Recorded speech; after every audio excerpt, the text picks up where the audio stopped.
Welcome back to our video production series. Today, we'll learn how to add and edit text overlays with FlexClip. We can find lots of text overlay samples in text. Logo overlays, shape overlays, big title overlays, corporate overlays, and contact info overlays.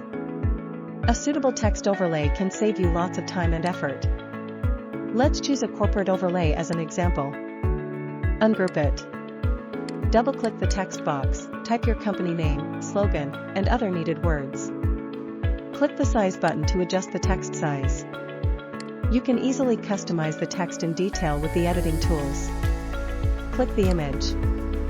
You can change its color, flip it, adjust the opacity, and add suitable motions.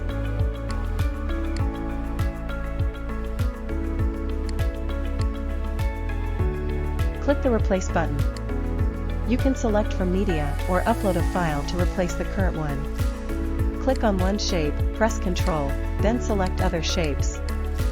Then, you can move them or customize the opacity and animation simultaneously. On the timeline, you can adjust the overlay duration freely. That's all for today's tutorial. Stay tuned for more video production tips in our series.